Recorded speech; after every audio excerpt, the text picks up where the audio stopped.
제가 기억하기로 오늘은 코로나 위기가 시작이 된 지 정확하게 2년이 되는 주일입니다.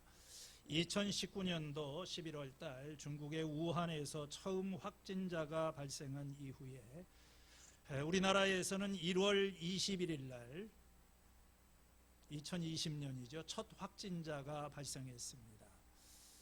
그래서 처음에는 이렇게 완만하게 시작을 하다가 2월 18일 날 31번째 확진자가 대구에서 발생을 했는데, 이게 바로 신천지 이제 대량 그때부터 갑자기 수십 배의 이 확진자가 대량으로 발생을 하면서 결국에는 거의 봉쇄에 가까운 그런 조치가 취해지고, 이거 1차 대유행이라고 그러죠. 그래서 이제 3월달, 4월 한 달 동안에는 거의 저희들이 이렇게 교회에 온라인으로만 예배를 드리는 그런 상황이었는데, 제 기억으로는 2월 23일 날 그 마지막 주일 날에 벌써 그때 저희들이 그때부터 온라인 예배를 하면서 다 이 자리에 모이지 못하는 그런 정확하게 2년 전의 일입니다.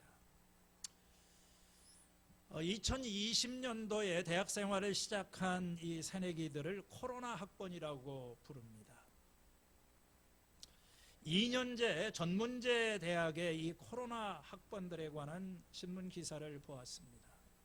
이 사람들 2년 만에 올해 초에 졸업을 했는데, 사실 대학을 입학하고서도 학교에 한번 제대로 못 가본 학생도 많고, 교수님의 얼굴도 기억을 못하고 심지어는 동기생들의 얼굴도 모르는 가운데 2년을 마쳤다고 합니다.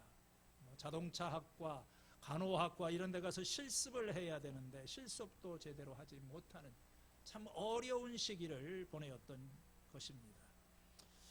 이러한 순탄치 않았던 특별한 기간을 저는 광야의 시간이다, 이렇게 말씀드리고 싶습니다.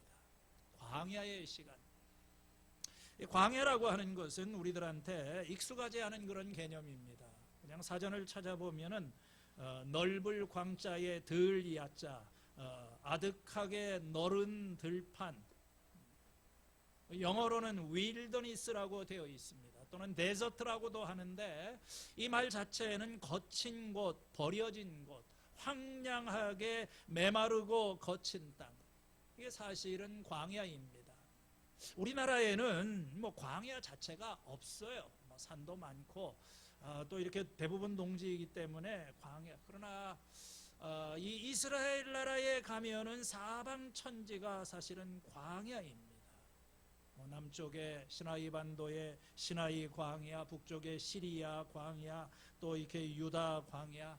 특별히 이 남쪽 지역에, 이스라엘 남쪽으로 가면 네게브라고 하는 그 지역, 이렇게 가면은 부엘세바의 이 국경을 넘어가면서부터 거칠고 황량한 광야가 이어지게 돼요. 한낮에도 40도가 넘는 뙤약볕에 물이 없어서 메말라 죽을 것 같이 느껴지는 그런 곳, 이게 진짜 광야인 것입니다.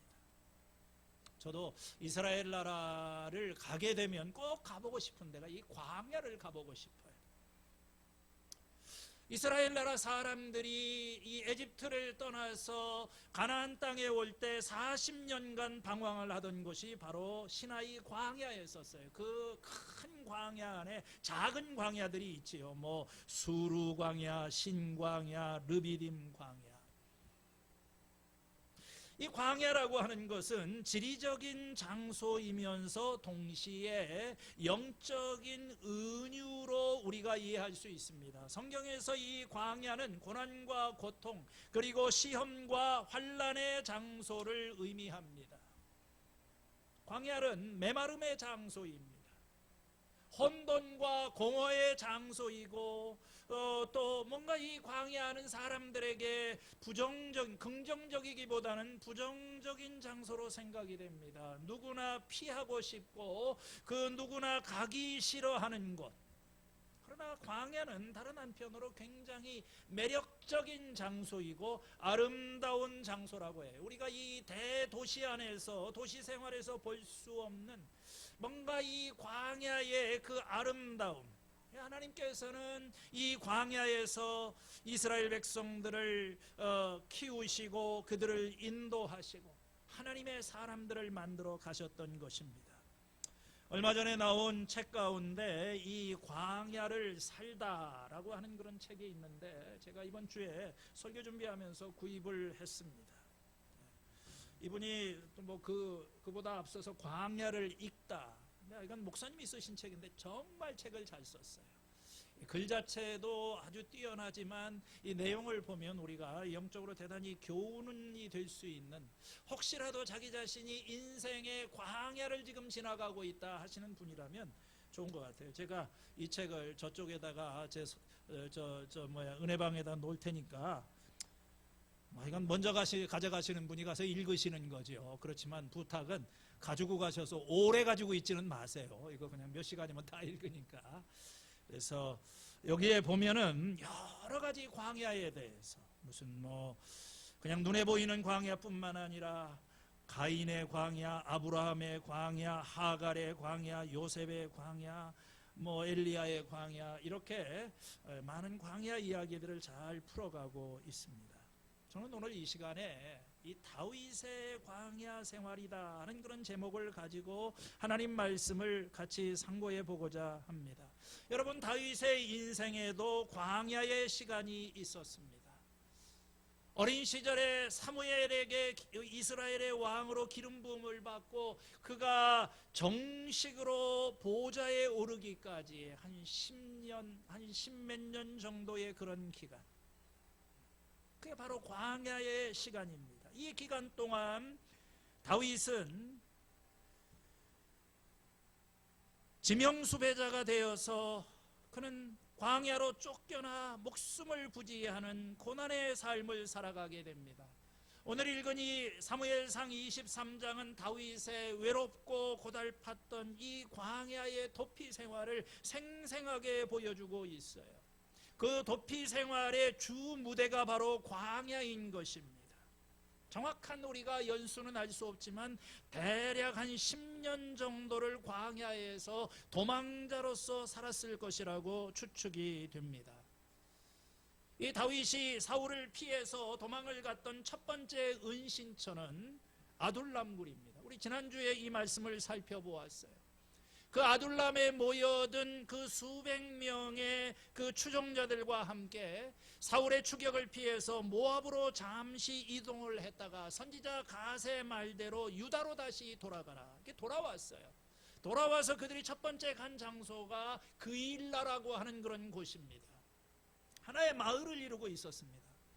그래서 이 블레셋의 공격을 받은 그일라 사람들을 구출해 내었습니다. 같이 거기서 살 수도 있었어요.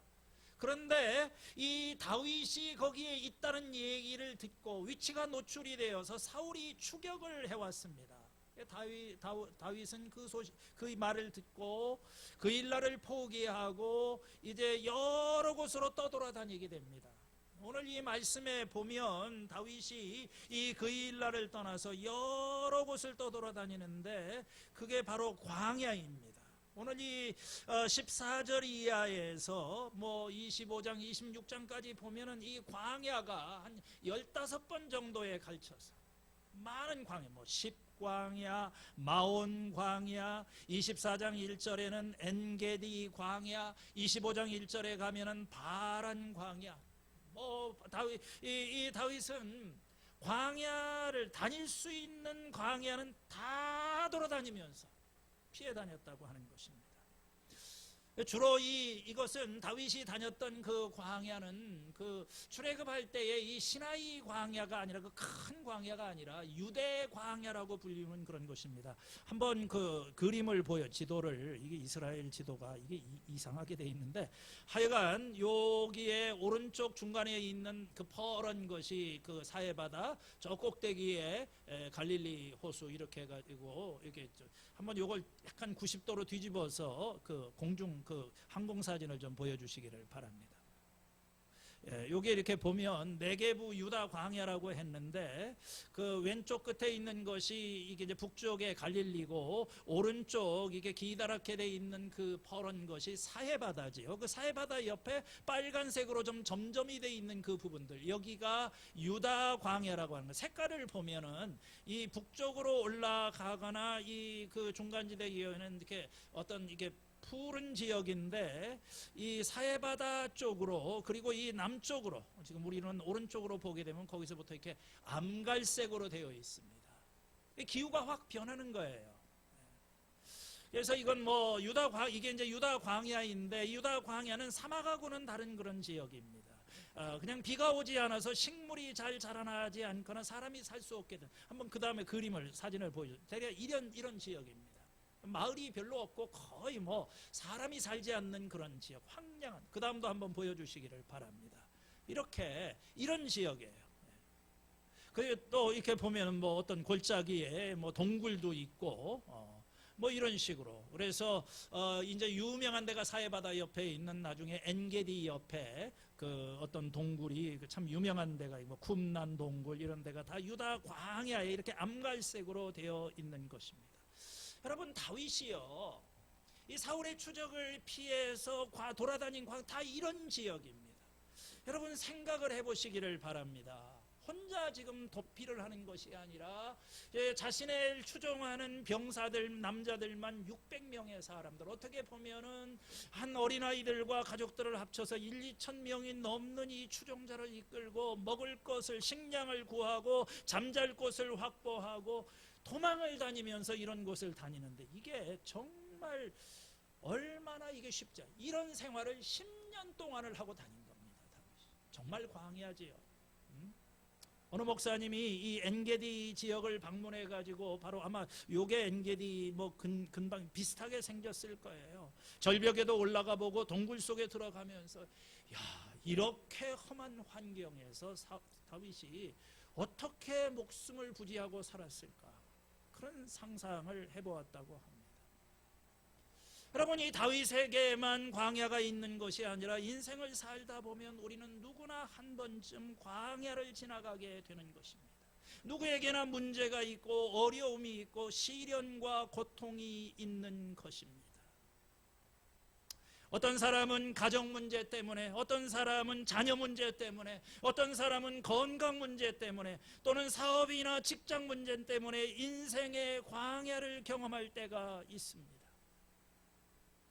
우리가 살아가면서 경험하게 되는 실패, 이별, 배신, 가난, 외로움, 두려움, 그리고 이 우울함, 이 모든 것이 우리가 살면서 통과하게 되는 그런 광야인 거예요.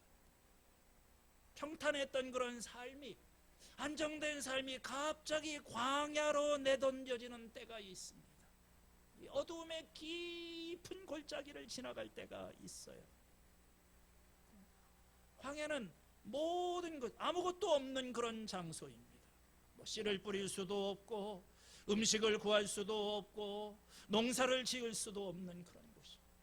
우리는 이 광야를 지나가면서 왜 이렇게 나한테는 없는 것뿐인가? 돈도 없고, 능력도 없고, 직장도 없고, 나를 도와주는 사람도 없고, 자신감도 없고. 여러분, 이 광야라고 하는 것은 이런 거칠고 메마른 우리의 삶의 장소를 이야기를 하는 것입니다. 어떻게 보면 우리가 지금 지나가고 있는 이 코로나의 2년 동안의 시기가 이게 바로 광야의 시간인 것입니다.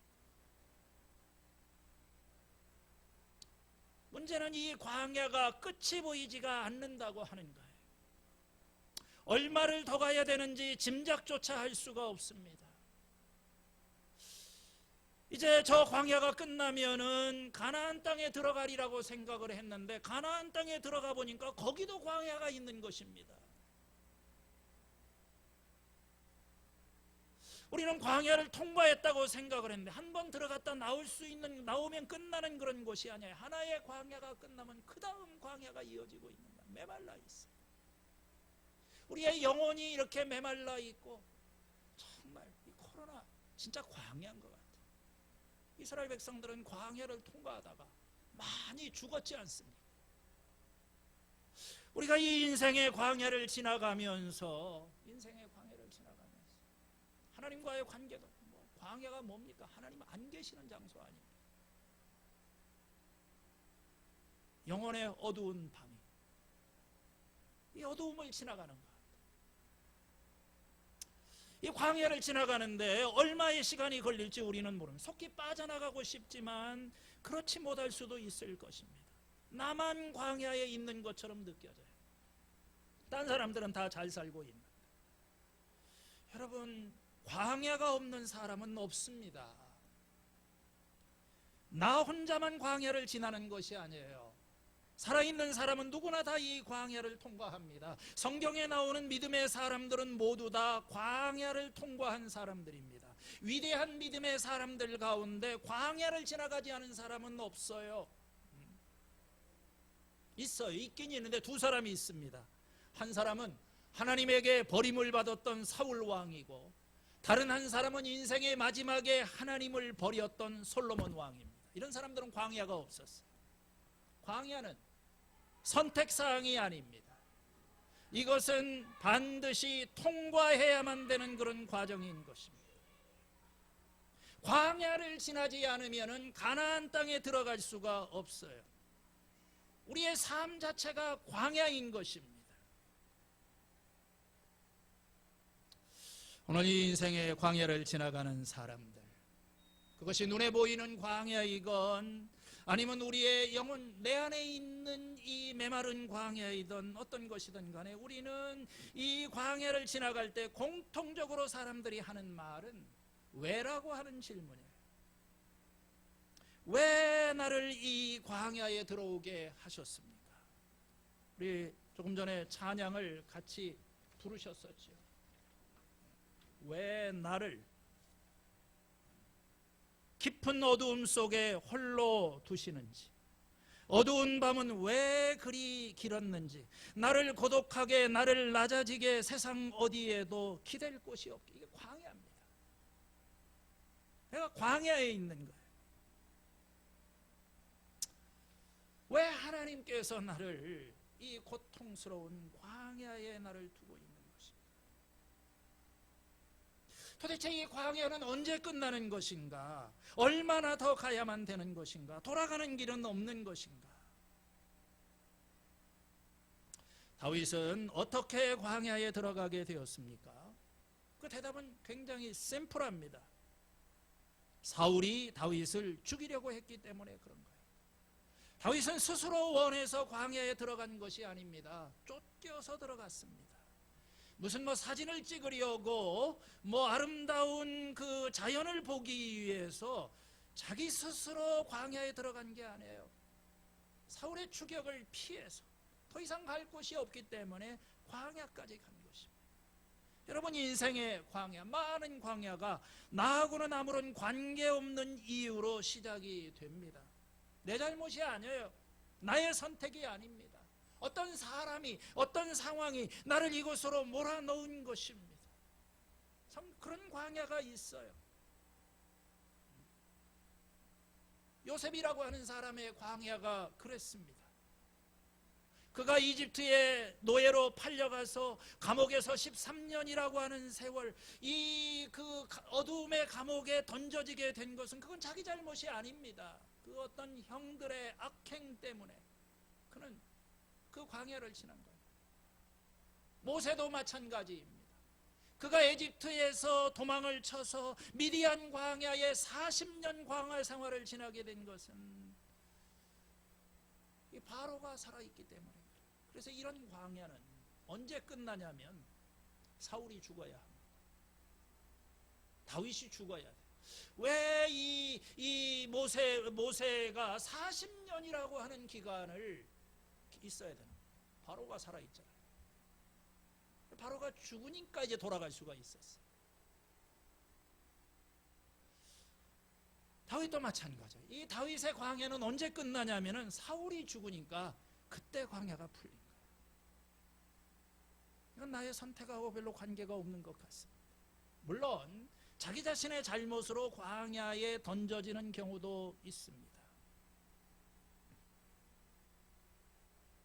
죄를 짓고 거기서 쫓겨나게 되는 거죠. 이스라엘 백성들이 이 애굽에서 나와서 40년간이라고 하는 기간을 거기서 방황하게 된 것은, 광야를 방황하게 된 것은 하나님에게 불순종했기 때문에 그런 거예요. 자신의 잘못으로 광야에 들어서게 된 겁니다. 이러한 경험이 다윗의 인생에도 있었습니다. 다윗은 일생 동안 두 차례의 광야 경험을 하게 됩니다. 하나는 오늘 우리가 살펴보는 젊은 시절에 사울왕의 추격을 피해서 광야에서 장시간의 시간을 보냈었지요. 그러나 두 번째 광야는 그가 이제 왕이 되어서 어떤 권력의 정상에 서 있었을 때 그는 추락을 경험하게 됩니다.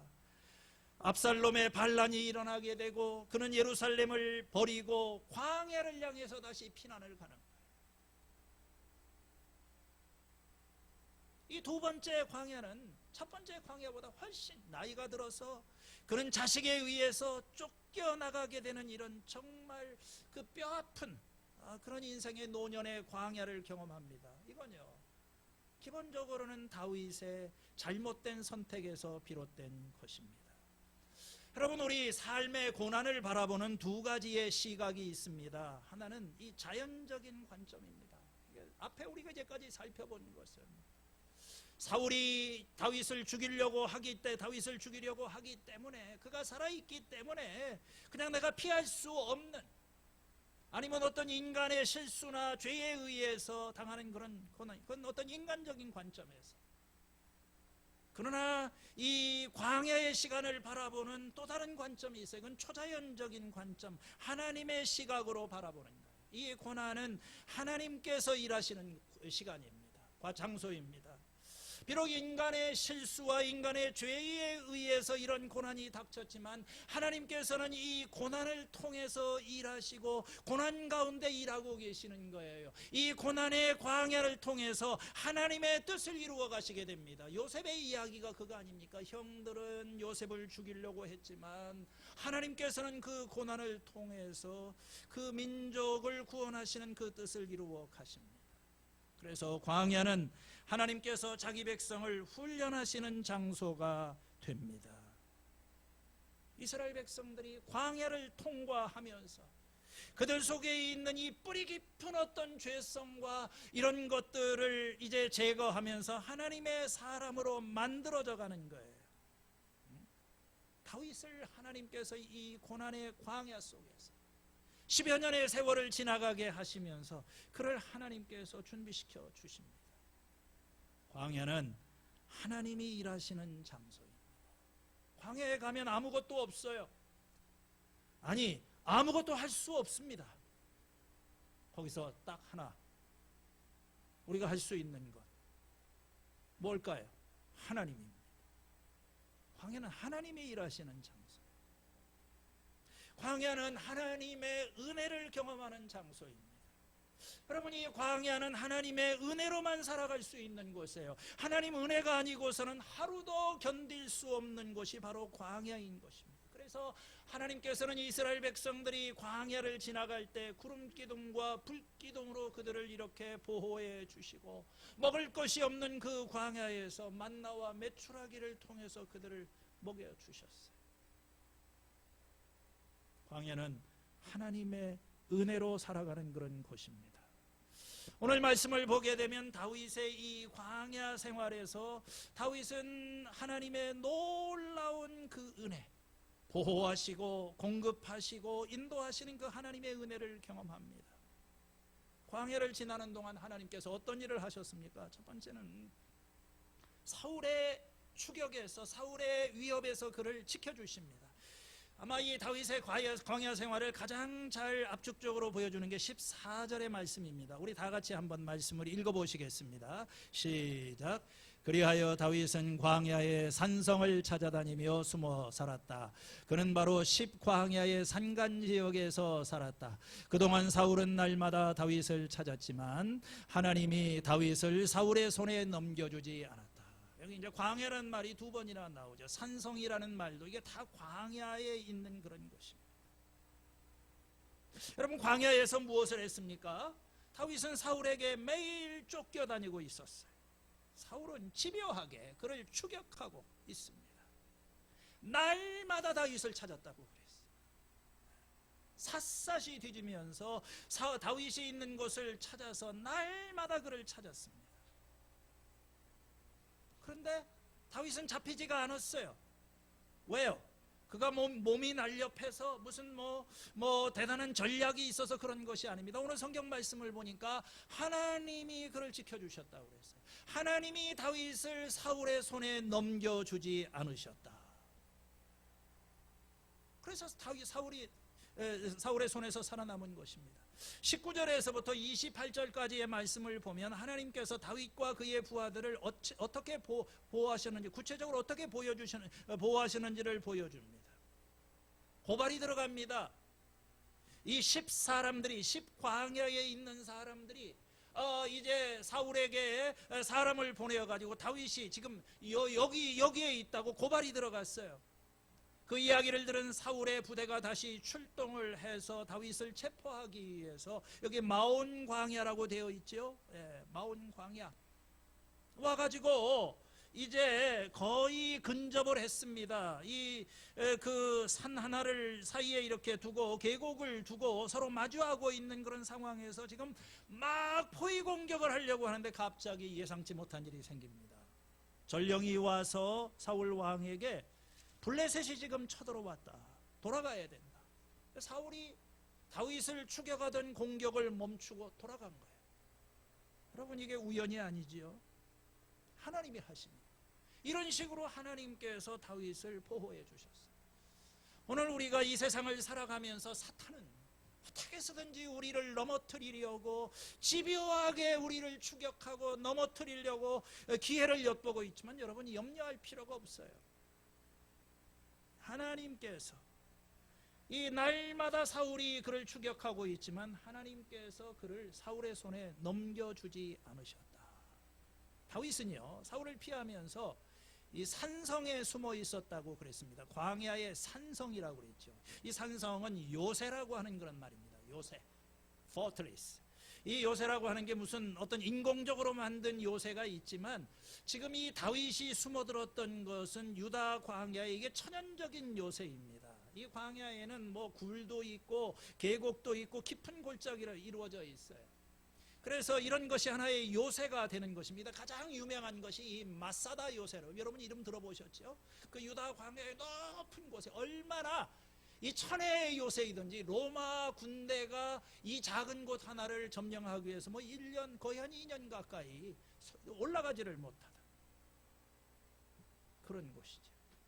이 마사다라고 하는 말이, 히브리 말이 요새라고 하는 그런 뜻입니다. 이게 숨어있기 안전한 곳이에요. 다윗은 이런 곳을 찾아다니면서 몸을 숨겼습니다. 요새가 있었지요. 그런데 우리가 성경 말씀을 읽어보면은 다윗이 살아남은 것은 이 요새 덕분에 살아남은 것이 아니라 하나님이 그의 요새가 되어주셨기 때문이다, 이렇게 고백을 하고 있는 거예요. 나는 하나님에게 피합니다. 시편 18편 2절에 여호와는 나의 반석이시요 나의 요새시요 나를 건지시는 이시요 나의 하나님이시요 내가 피할 바위시요 나의 방패시요 나의 구원의 뿌리시요 나의 산성이시로다. 우리가 이 다윗의 이 시편들을 보게 되면 한 73개 정도의 시편이 되는데, 그 중에 이런 어떤 탄식의 기도가 나오는 것. 내가 하나님에게로 피합니다. 하나님, 나를 안전하게 지켜주실 분은 하나님이십니다. 하나님이 나의 요새가 되십니다. 하나님, 저 좀 살려주세요. 저 좀 지켜주세요. 이와 같이 다윗은 광야에서 하나님의 보호하심을 경험합니다. 왜 나를 이 광야에 두셨는가? 왜 나를 이 깊은 어두움 속에, 이 고독하게 나를 이런 곳에, 아무 기댈 곳이 없는 곳에 나를 이렇게 두셨는가? 우리 찬송 그 뒤에 나오지 않습니까? 주님만 내 도움이 되시고 주님만 내 빛이 되시는, 내 친구가 되시는 그런 광야. 주님의 손을 놓고서는 단 하루도 살아갈 수 없는 그런 장소. 여러분, 광야에 들어가면 그때부터 이 하나님이 하시는 일이 보여지기 시작하고 하나님의 구원을 우리가 경험하게 되는 거예요. 그렇기 때문에 오늘 여러분들 자신이 인생의 광야를 지나가고 있다고 생각이 되시는 분이 있으면 오늘 이 다윗처럼 하나님 앞에 두려워하지 말고 기도하시기를 바랍니다. 오늘 그때 이 광야에서 나를 도우시고 지켜주시는 하나님의 은혜와 축복을 경험하게 될 줄로 믿습니다. 하나님께서 이 광야에서 다윗을 도와주시는 또 한 가지 방법은 사람을 보내시는 것입니다.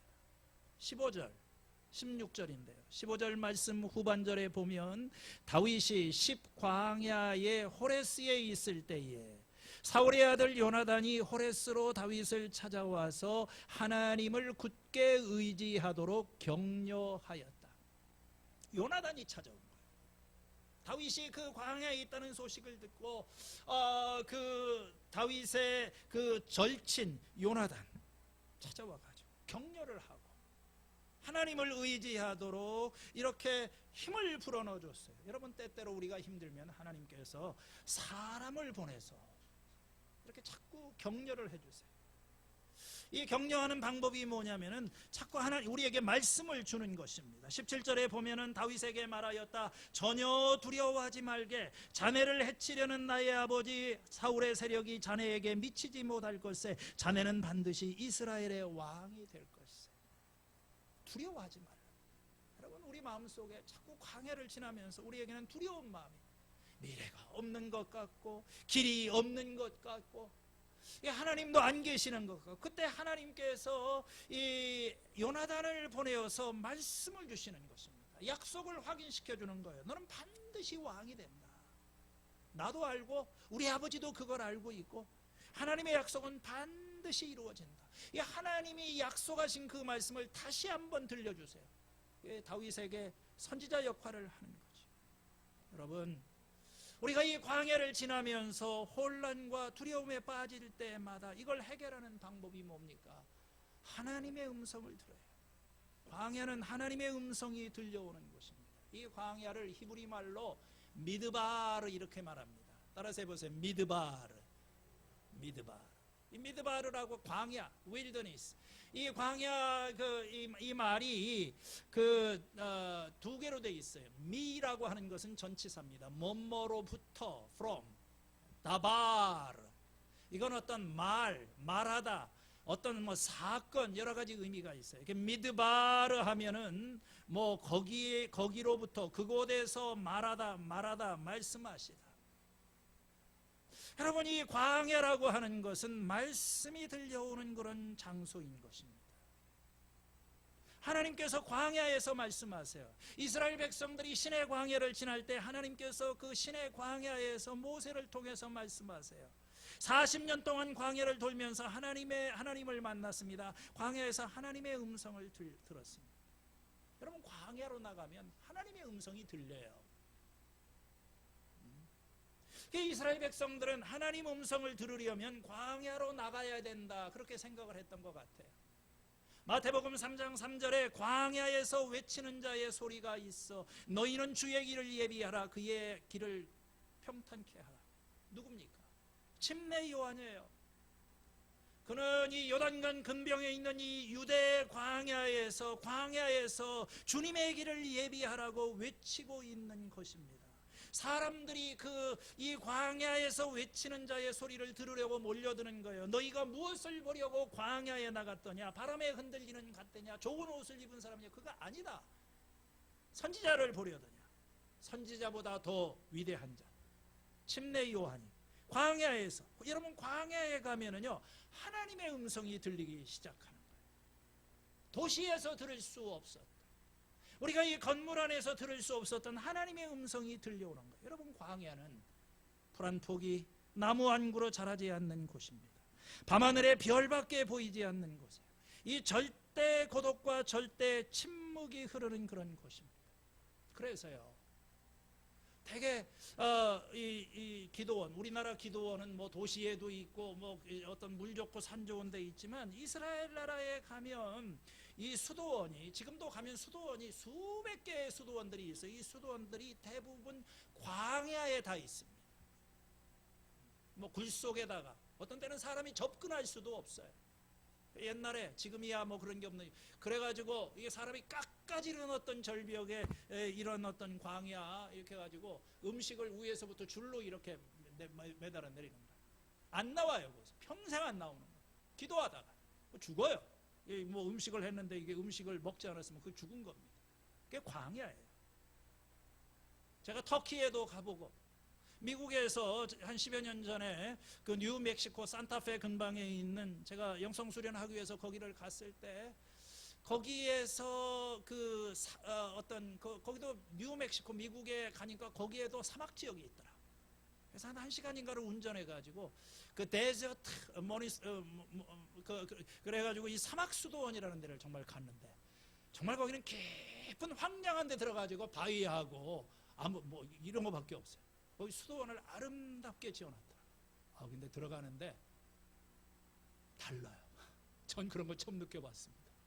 정말 거기 가서 딱 그 수도원 채플에 딱 앉는 순간에 뭐가 진동이 오는 것 같아요. 뭐 이렇게 막 난 건물 안에서 그런 뭔가 울렁 이게 출렁출렁하는 듯한. 여러분 사람들이 하나님을 찾아서 광야로 들어가는 이유가 있습니다. 광야는 때묻지 않은 장소예요. 사람의 손길이 닿지 않는 그런 곳입니다. 광야는 복잡하지 않고 단순합니다. 뭐 스케줄이 필요 없어요. 그냥 해가 뜨면 일어나고 해가 지면 잠을 자면 되는 거예요. 광야는 모든 것이 멈춰져 있는 그런 장소입니다. 바쁠 게 하나도 없어요. 그래서 이 광야에 가서 이렇게 있게 되면 사람이 좀 차분해지고 뭐가 좀 정리가 되고 그때부터 하나님 음성이 들려오는 것입니다. 고독과 침묵이 있는 장소. 그 광야에 가 있으면 다른 데서 듣지 못하던 하나님의 음성이 들려오기 시작합니다. 여러분 우리가 광야로 들어가야 돼요. 나의 광야는 어떨까? 제가 이번에 수도원을 좀 가야 되나? 저도 어디를 100군데를 하다가 그냥 다시 가는데 옛날에 순천을 제가 한번 다녀와서 비슷한 프로그램을 한번 갔었습니다. 보니까 여기 가까이에 수원 근방에 똑같은 저기가 있더라. 가면 핸드폰 다 반납하고 들어가면서 나올 때까지 절대 침묵이고 프로그램 아무것도 없어요. 혼자 기도해요.